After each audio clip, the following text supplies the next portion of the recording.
Well, good morning, everybody, and thank you for taking the time out. This has become an annual event where we try to bring somebody to our community that can do a little deeper dive into what we see and read about in the media every day. And I would like to say that I foresaw all this and knew we needed a great speaker on the budget. But I was actually in Topeka at a Sunflower Foundation meeting in April and heard Duane give a presentation, and I thought, man, this would just be a great speaker for our eggs and issues this year. And I've known Duane for a number of years. When I used to work in a couple of different senators' office, especially Senate President Morris, Duane was often our first call when we were trying to resolve and figure out, and that was back in the days when Senate leaders actually visited with one another and tried to move to the middle and figure out how we could actually accomplish a budget with a funding stream to make that work. And so Duane has been the budget director under 3 different governors, both Democrat and Republican, and he served in the Kansas legislature for 14 years, representing a couple of rural Kansas counties. So I wish you all had the opportunity to sit at this table and to meet Duane and have conversation with him. I realize our group is too big to do personal introductions, but he is a Kansan at his very roots and understands what we do every day just to make a living and keep our families fed. And I appreciate his down-to-earth approach and his great handle that he has on the budget. So with that brief introduction, and there is more on the table if you want to read a little bit about Duane, let's hear from Duane Goossen.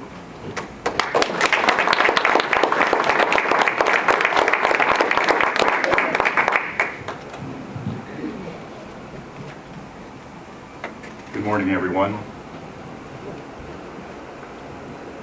Give me a moment here. I'm going to pick up my clicker. I am really happy to join you this morning, and I appreciate the invitation to come to Ottawa. I completely enjoyed the drive over this morning. It's a beautiful morning and reminded me of some happy trips earlier in my life to Ottawa.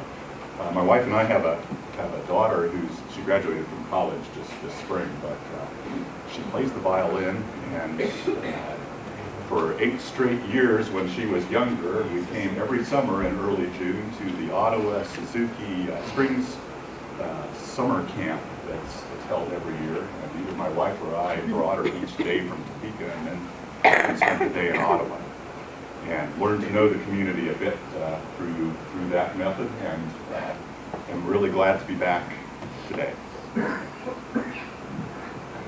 Blaine, thanks for joining us. I know you're on your way to Topeka, and it's been a privilege to get to know Blaine since he was first elected to the legislature.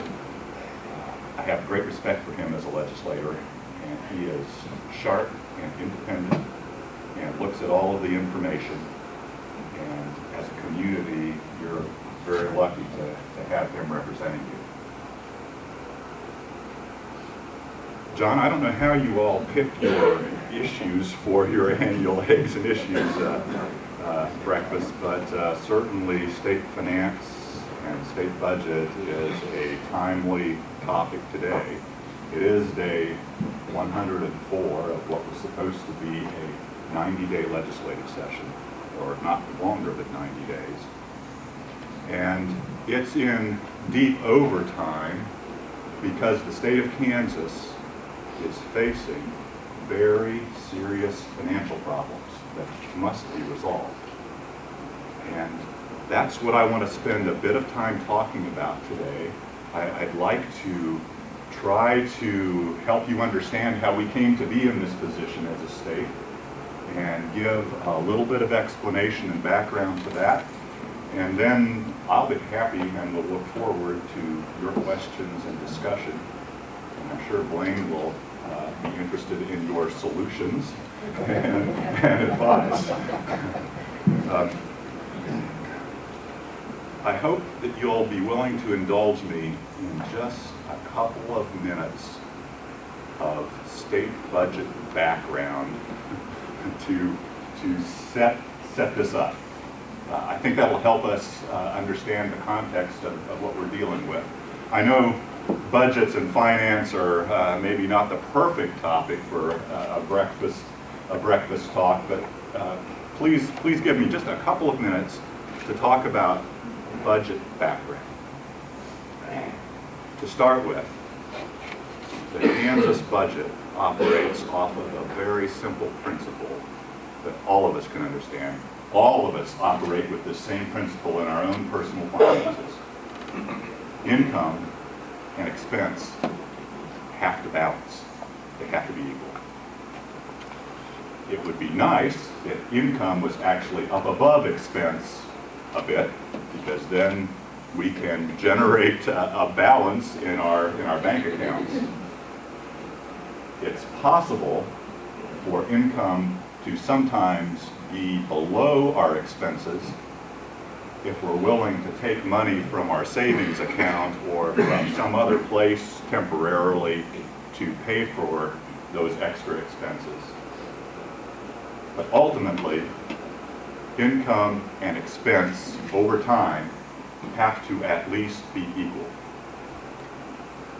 And that's the trouble we've got in Kansas right now.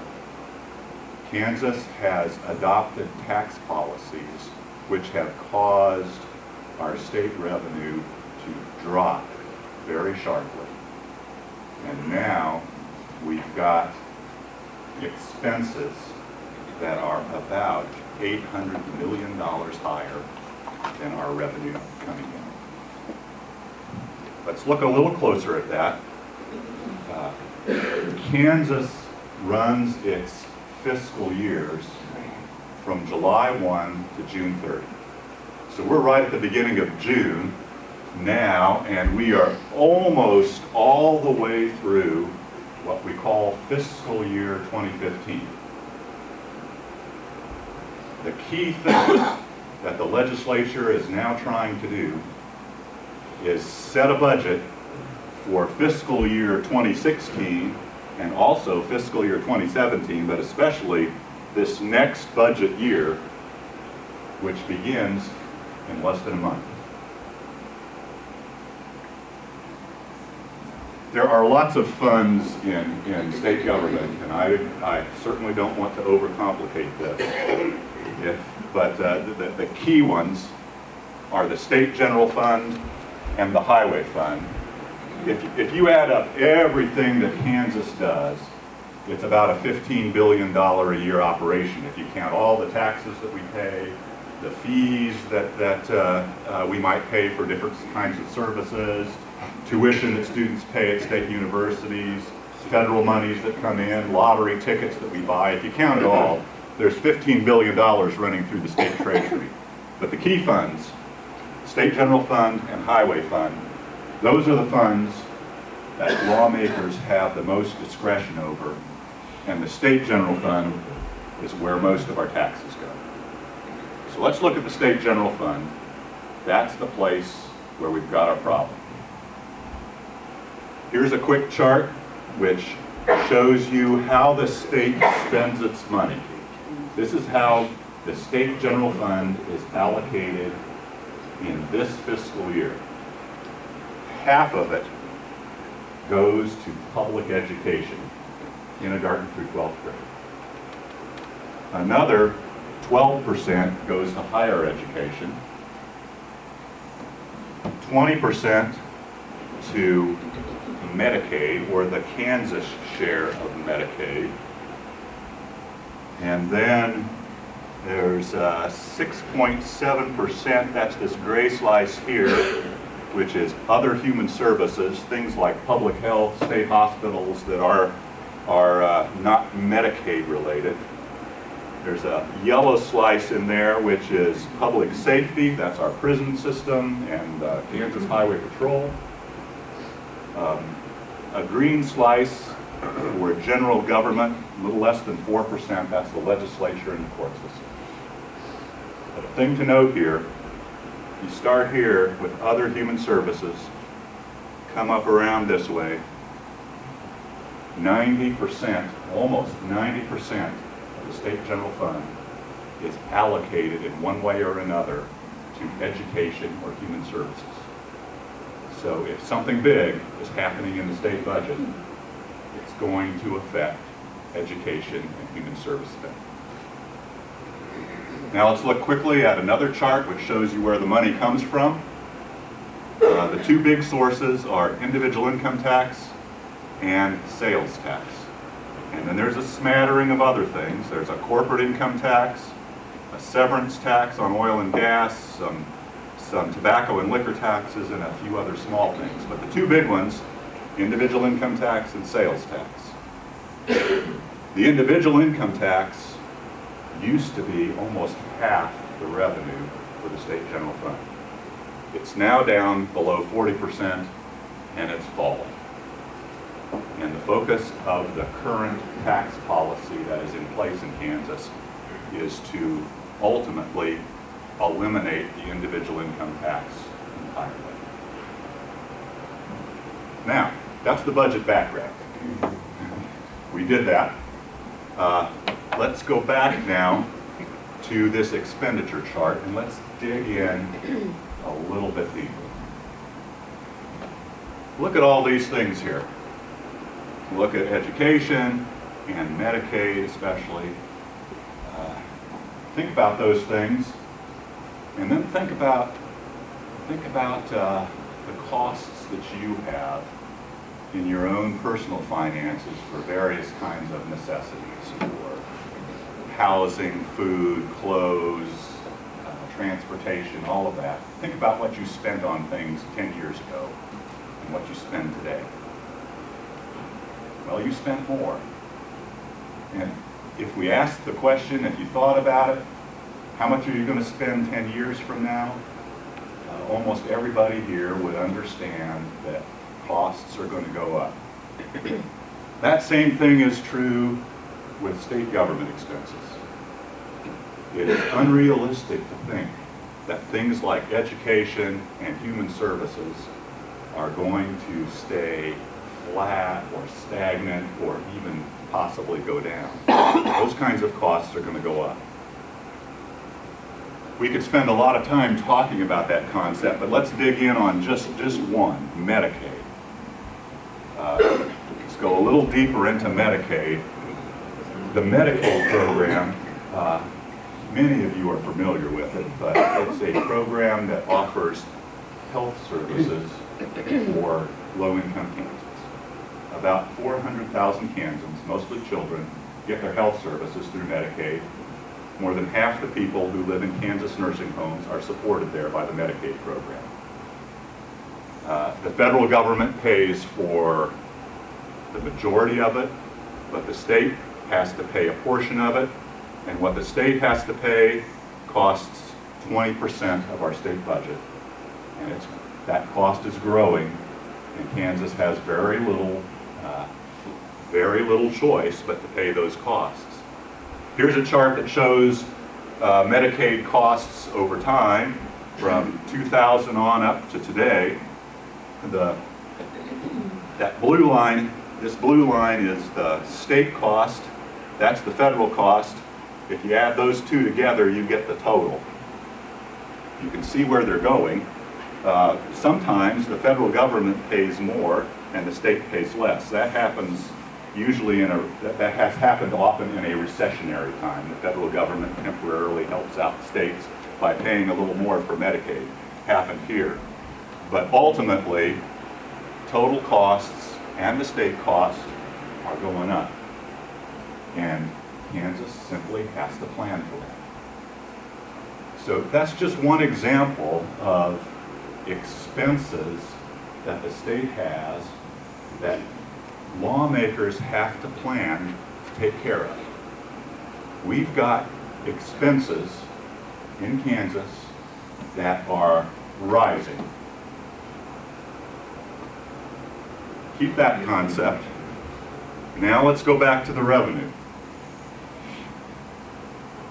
As we talked about, the key thing that has happened on the revenue side of things is that Kansas has passed 3 years ago, a very substantial tax change that affects income tax. and income tax revenue has been falling. I don't know if you can read this from the back, I hope you can, but the tax policy changes that were set in place 3 years ago have changed income tax rates. Used to be, the top rate was 6.45%. Now that has fallen in this year to 4.6, and under current law is headed down to 3.9. And after 2018, there's a somewhat complicated formula that continues to reduce the tax rates further. Also, what's sometimes called business pass-through income has been exempted from income taxes in Kansas entirely. We are the only state in the nation that has an income tax that does this. So those two things together really reduce the amount of revenue that the state of Kansas pulls in. To try to pay for some of that, there were some offsetting tax increases. The sales tax has been kept high in order to pay for some of this. A lot of income tax deductions and credits have been limited, but still, the net result of all the tax changes was calculated to be a $3.7 billion revenue loss for the first years of the tax plan. Ultimately, that $3.7 billion is, that figure's too low. The actual reduction in revenue has been and will be much more than that when we actually get through that period. So, here's our deal. We've got expenses that are going up, and they're going to continue to go up. And we've got revenue that's going down. I think you can understand what that ultimately means. Let's put the two things together. And here's I hope, a relatively simple chart which tries to track income into the state general fund, that's the green line, and expenses, that's the red line. If we start here in 2007, go back 7-8 years, you see income declining and dropping relatively sharply. It goes down 1, 2, 3 years in a row. That's the Great Recession. I bet everybody in the room remembers the Great Recession. It affected the whole United States, well, the world, really. And in Kansas, revenue went down 3 years in a row. That was unprecedented in state financial history. We had periods where, for 1 year, revenue would have fallen off from the year before, but never 2 in a row, let alone 3. And you can see Kansas entered that recessionary period with money in the bank, and for 2 years, here and here, spent more than came in, and drew the bank account down to nothing, hoping that the recession would end. But it didn't end, it got worse. And at that point, as the recession worsened and the bank account emptied out, there was no choice but to cut spending pretty sharply. And lawmakers did that. And at the time, it seemed like, it appeared that revenue would probably fall for a 4th year. And lawmakers were afraid of that because they knew that would mean more budget cuts. And to try to get revenue moving back up after a pretty long debate, in 2010, the legislature decided to add a 1-cent sales tax increase that was supposed to be in place for 3 years.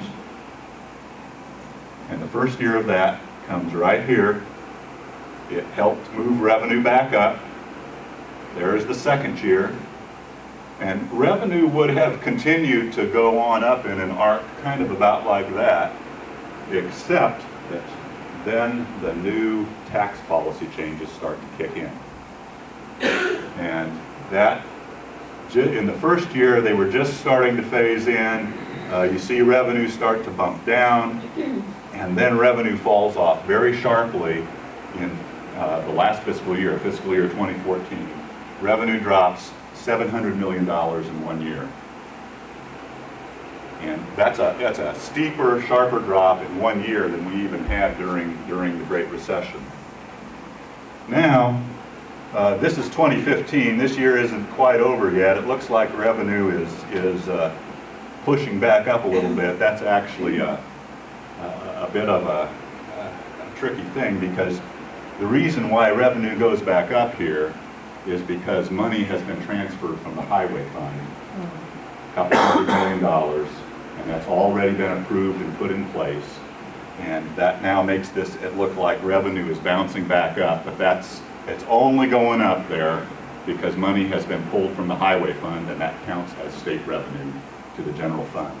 If you took that highway fund money out, you'd have a flat revenue forecast.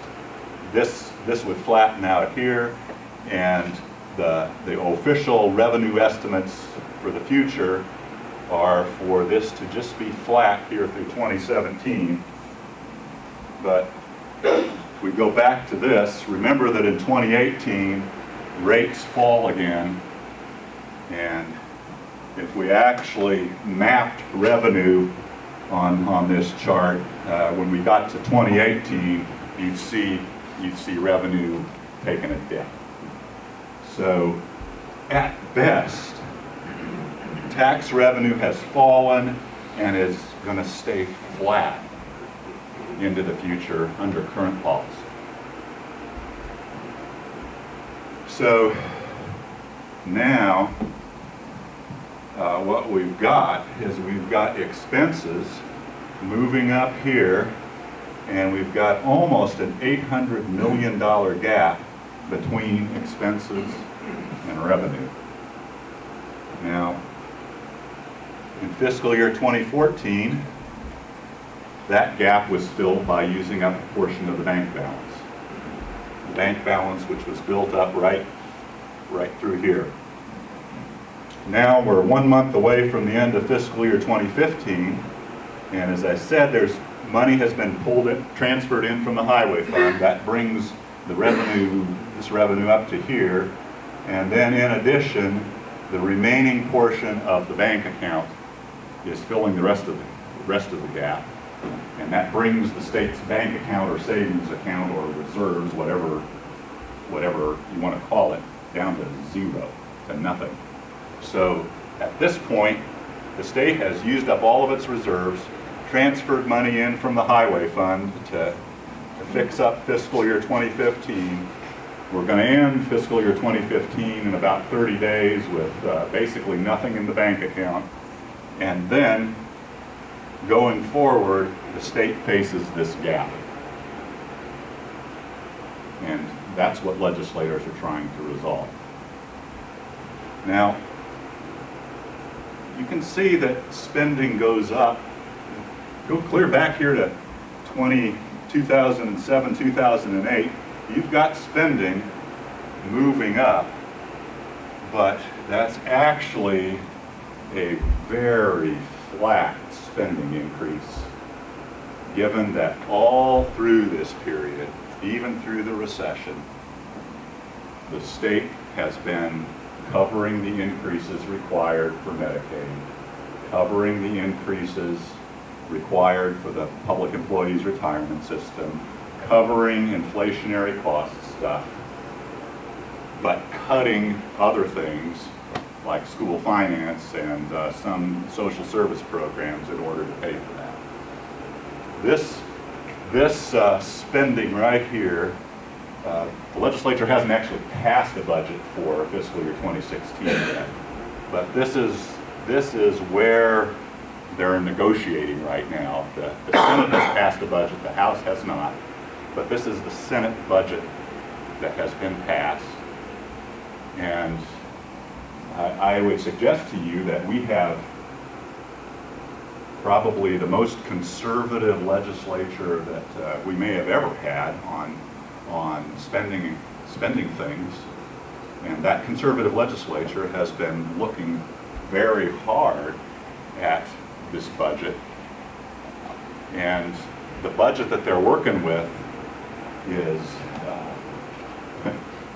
I sure wouldn't describe it as generous. It's got schools on a block grant, which is going to be very difficult for many school districts. It's got a whole variety of other kinds of cuts in it. And even that budget, that pretty tight budget, is $800 million higher than expected revenue for next year. And there really have been no serious proposals for significantly cutting this down. That's the point. That's the low point that our lawmakers believe that we have to fund. So, how's that going to work? We've got a great big gap between spending and income. So far, it appears that lawmakers have basically agreed to transfer more money from the highway fund and clean out every other fund in state government that they can possibly grab money from. They're shaking the couch cushions, no doubt about that. And if you do that, if you grab money from other funds, take another couple $100 million from the highway fund, you can bridge about half that gap. And the legislature will almost certainly do that. There's no way to do it other than to raise revenue or to bring down spending somehow. And that's why the legislative session is in overtime. You know, I know that as Kansans, if any of us have a choice, none of us prefer to pay taxes. We would rather not. But at the very same time, if you'd ask any of us, do you like good quality services? Do you want good education? Do you want good roads? Do you want a reasonable social service safety net? We would probably almost all say yes. And it's important to try to find a fair way to fund those things. And that's what the legislature is struggling with. But we are pretty much alone right now in the United States in this struggle. If you would look at this kind of a chart for any other state, you would find a very similar pattern here through the Great Recession. You would find a revenue drop. You'd see this very same phenomena in every other state. And then you would see revenues starting to recover. But where Kansas differs, where Kansas then goes out on its own, in almost every other state in the nation, you would not see anything like this post-recession. There are a couple other states that are having trouble. Alaska is one because oil prices have dropped, and Alaska funds almost its whole state government off of oil revenue, so they're in some trouble. But for states similar to Kansas in how we fund things, nobody's got that. So we have, through our tax policy, gotten ourselves into a deep jam, and it's not clear how we're coming out. And that's the point where I get to stop and look out at the audience and say, how should Blaine fix this? What should the legislature do? I'd be very happy to take any comments like that, but also to try to answer questions that you might have about about this situation. Let's put it that way. The question, I'm a banker, local banker here in town, and I'm looking at income tax statements both on corporate and private sector. My wealthiest customers, they're back well above where they were both in sales and income prior to the 2008 recession. Although a lot of, this is a poor community and salaries that have not as high. What you're not showing on your chart that you really need to have on your chart is the prosperity index of how much prosperity is happening in Kansas as a total. And once you see the prosperity, you'll say, gosh, we're in a recovery mode. Why are we in this tax problem? It's because in the free enterprise system, you should match prosperity with tax burden. And what Kansas has done is done everything so regressive that the more prosperous you get, the less you pay, which is just, it's easy economics. If Kansas is not prospering, then we need to cut expenses for social services, and we need to cut expenses. But it's not a hard formula. If you show the top line, then you have to figure out from a funding standpoint how do you get that prosperity index to flow with your expenses, rather than your tax policy to flow with your expenses. I don't disagree with anything you've said. I believe you're right. And the tax policy that Kansas has put in place has disproportionately advantaged higher income Kansans over lower. But I guess my question is Kansas better off today? I mean, is Kansas recovering from a prosperity standpoint? I'm going to show you one more chart. We got one more. This is one that I came across just this last week, and I like it because it is so simple and I think easy to understand. This tracks job growth in Kansas and in the nation, and it's information coming from the Federal Reserve Economic Data, or FRED at the top. But this line here tracks job growth on average in the nation. And then the line below is Kansas. And here's 2011, there's 2015. The tax policy, the new tax policy that Kansas put in place starts right there. And you can see that there's job growth, there's economic growth in Kansas, there's no doubt about that, we're growing, but so is the nation. And you can look at what the average of states is, and you can look at our job growth, and you can see that we're moving up, we're recovering from the recessionary time, so is the nation, but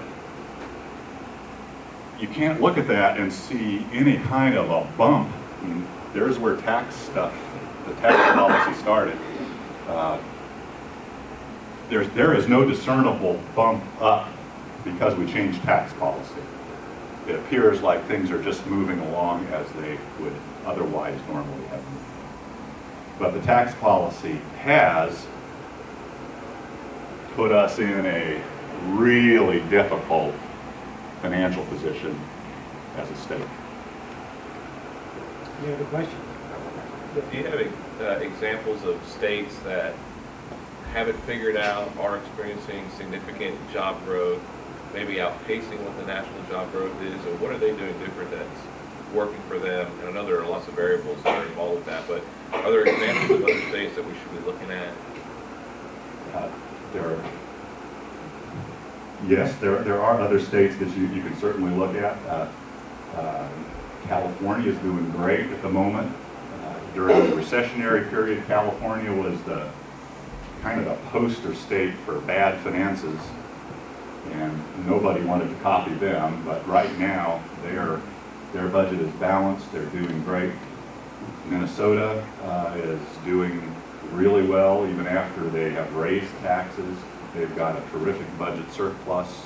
Economically, they're doing well. I wouldn't suggest, though, that they're doing really well or poorly because of tax policy. Honestly, it's pretty hard for a state government to affect economic policy in a state with that individual state's tax policy. We're all part of a larger economic system. There are lots of things which enter into what makes a state grow or decline.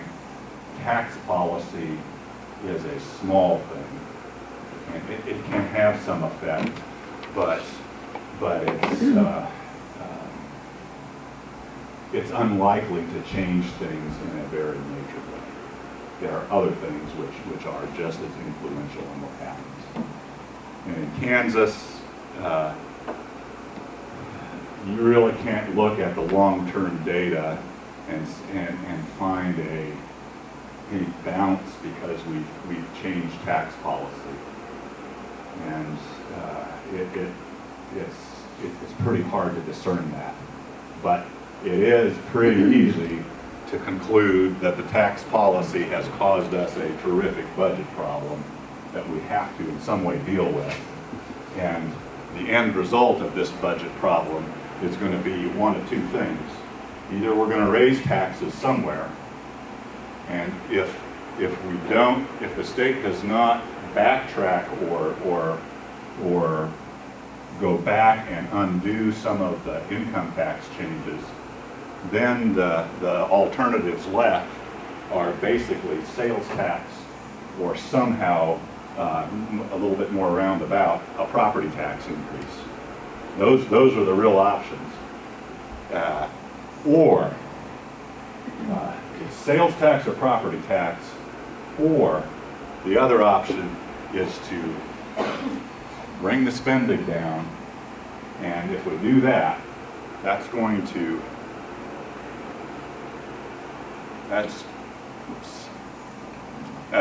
very directly cut into public education, higher education, and human services. And that's going to be damaging in a lot of ways. There isn't a good way to pare these expenses down. The way that the legislature is actually one thing that the legislature is actually considering right now is to just do an across-the-board cut on everything and just bring everything down. Another way that could happen is that the legislature could pass a budget that's out of balance and adjourn, and then the governor would have to somehow bring expenses down in order to stay within revenue. And the governor, in that kind of a situation, the governor would have the power to unilaterally cut the budget and do that. And either way, however it works, if it's spending that's coming down sharply, then it's public education and human services that are going to be able to run that. So those are our choices in Kansas right now. We can go back and relook at the income tax changes, or the other two alternatives are basically sales and property or cut the budget. It's that stark. Any other questions? Sure. I'm Almeida Edwards, and I'm the policy chairman for our local farm bureau. And I really lose patience with the good senator from Johnson County who says farmers don't pay taxes. I mean, he says that like taxes, we don't pay taxes at all. But I hate to see this get balanced on the backs of our farm property tax. And so I hope there can be a solution found someplace that doesn't just simply, as he suggested, put a $3 an acre excise tax, whatever in the world that is, or something like that on. But going back a little bit farther, the elephant in the room that's never named this morning is Arthur Laffer. And he had this idea that he sold to the governor, and what state has Arthur Laffer been successful in. You shook your head already. But how do we undo Arthur Laffer? Well, the idea at the beginning of these tax changes was that we could cut taxes, and that would create enough economic growth that we wouldn't lose revenue. Revenue, you could still get the same amount of revenue and cut taxes and also stimulate the economy. Well, that sounds great. And at the beginning, that's hard to resist, that idea. But it has proved not to be true at all. I mean, and it's not, if you think about it, if you cut tax rates that sharply, what's going to happen? Income's going to go down. And it did. And it's staying down. And it's going to go down further as more rate cuts kick in, if the legislature doesn't change course in some way. So, even though it sounded great at the beginning, it's now turned into a real significant problem that we've got to deal with. Did it really sound great, or did just a lot of us want to hope that it was great? Probably the latter. Yes. Yeah, on the, first of all, I want to know what they did in 2009. I'm sorry, I'm John May with Ottawa Retirement Village. What they did in 2009 to get that tremendous drop in expenses there, and why can't they go back and do the same thing? We're going to get a little bit more complicated now. The question was, here's this big drop of expenses. How did the legislature do that? I'll tell you. And it's right through here for a 2-year period, the federal government passed a stimulus plan which sent an extraordinary amount of money to states to help states through this kind of a downturn. And that money covered Medicaid expenses, and it covered education expenses. And if we would actually factor, I have a chart that factors that in and shows this where you put the federal stimulus money in. It was there only for a brief time, 2 years, but if you did that, if you put the federal money in, it would level this spending like that. And it allowed states to cut their own state general funds, and there were a lot of cuts. I'm not trying to say that the federal government saved everything, because it certainly didn't, but it covered for some of these reductions. So if you put that in, that line would go more like that. It would be flatter. So we've not really been that low on programs. And if we cut down here with programs 5 years later, we're in a place where we haven't been for a long time. I was going to point out on that, on your other block where it shows the Medicaid and the shared portion. I don't know whether everyone understands that for every dollar that Kansas cuts from that budget, they only save 40 cents. Right. So it's kind of cutting your nose off to spite your face. Yeah, you're talking about this chart here. Yeah. Well, the one that's up high that shows the Medicaid, it says shared portion. Yeah, there it says Kansas share. Right. Another question back here? I'm Janet Williams, and my question is, if they cut education, I believe there's still a lawsuit about the funding. That's correct. If they cut it more, there will be more lawsuits? There is a lawsuit pending right now over the constitutional phrase, the phrase in the Kansas Constitution that says lawmakers must provide for a suitable education for Kansas children. And it's almost certain that the state's going to lose that case. It's just pending. And there's nothing in this spending line that allows for that any more money to go into education. If the court rules that Kansas must spend more on education than we currently are, that pushes expenses up here someplace. We've got a problem with, we've got a very significant hard problem without the court ruling. And if the court ruling comes down saying we've got to spend more on education, this gap gets a lot bigger. And if in solving this, schools get cut, that's just another, then it's almost, then the court case becomes almost impossible for the state to defend. So it's very tough in this situation to cut schools back, because if we do, we'll probably get into a situation where we have to spend even a lot more. This gap right here, I know that last year many of you followed the news that the Kansas bond rating was taken down, and it's probably going to go down again. But it depends on what the legislature does. But the reason our bond rating went down is because the bond rating agencies, Standard & Poor's and Moody's, they looked at this gap. That's the gap they saw. They can see that. They could see that a year ago coming, and they said, "Whoa, that's Kansas doesn't have enough revenue to fund its even normal, regular, ongoing expenses," and so they took the bond rating down. It's like a financial report card saying that's not good, and it's not having enough income to fund expenses.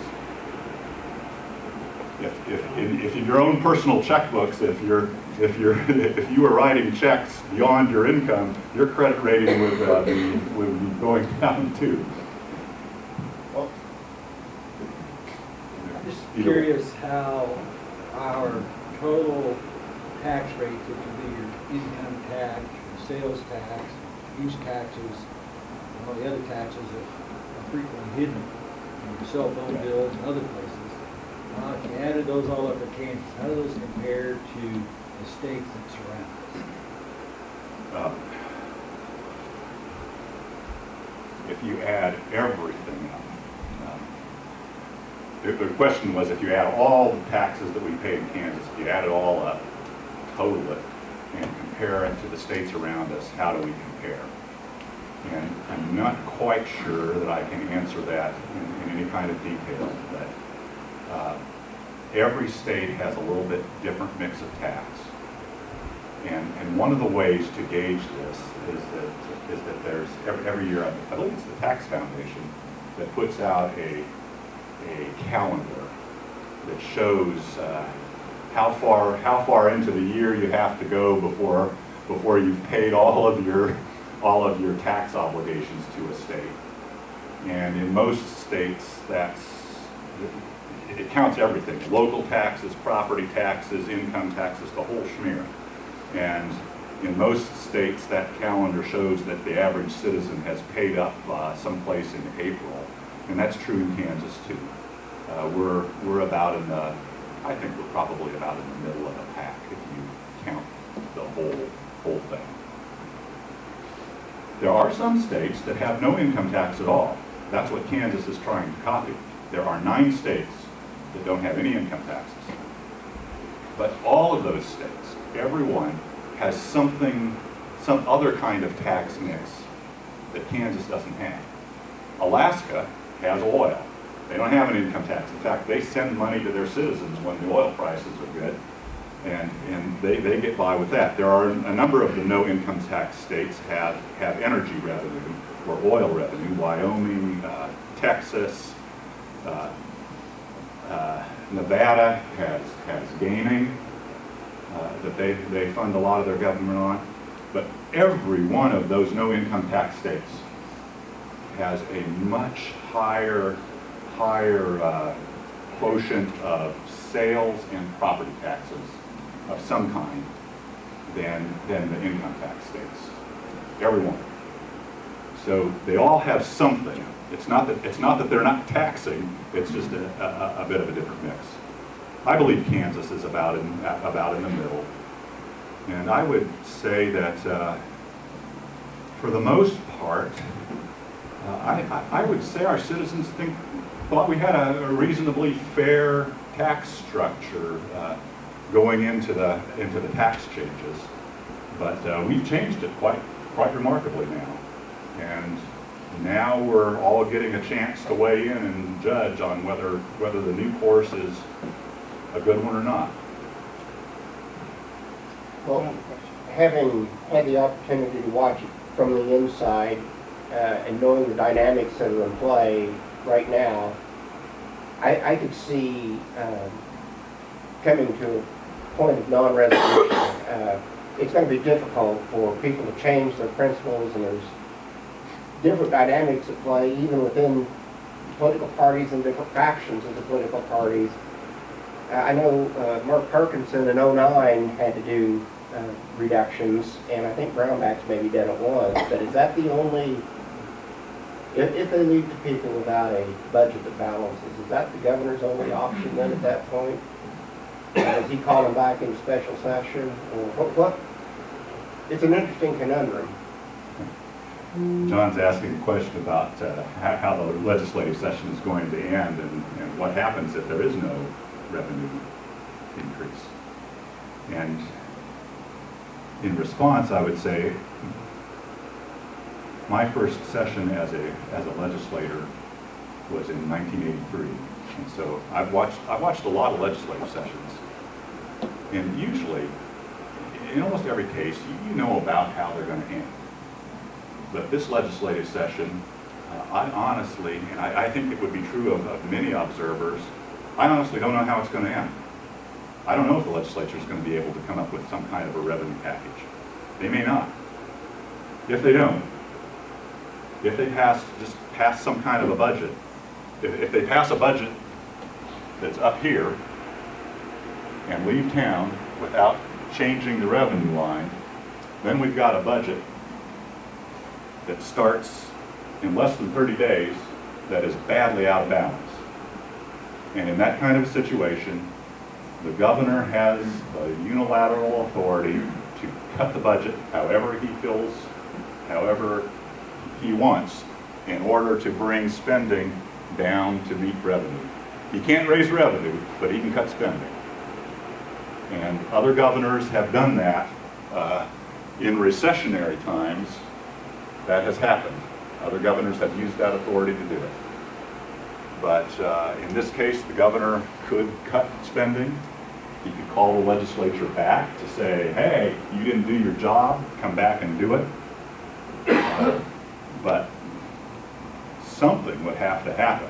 You can't just go forward.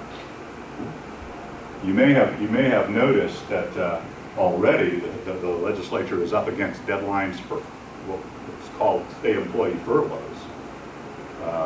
This coming Sunday night, we start a new pay period in the state for state employees. State employees are paid on a 2-week basis, and a 2-week pay period starts Sunday, which the paycheck for that pay period will pay out on July 3. It's the first pay period of fiscal year 2016. But there's no budget for fiscal year 2016 yet. So if there's no budget by Sunday, the question is, should you be allowing state employees to come to work, because the state will then be incurring a bill for a paycheck, which as of yet, there's no authority to pay. So it sounds like there's an intention to furlough state employees, essentially shut the government down if there is no budget by Sunday. An alternative to that could be some sort of short-term, just a budget for 2 weeks or a budget for a month, and I presume that the legislature might do that in order to avoid furloughs. But I don't know. We've never faced that kind of thing in Kansas before. We are in new territory. We haven't gone this long without a budget. We haven't approached a furlough period like this. So it's new territory.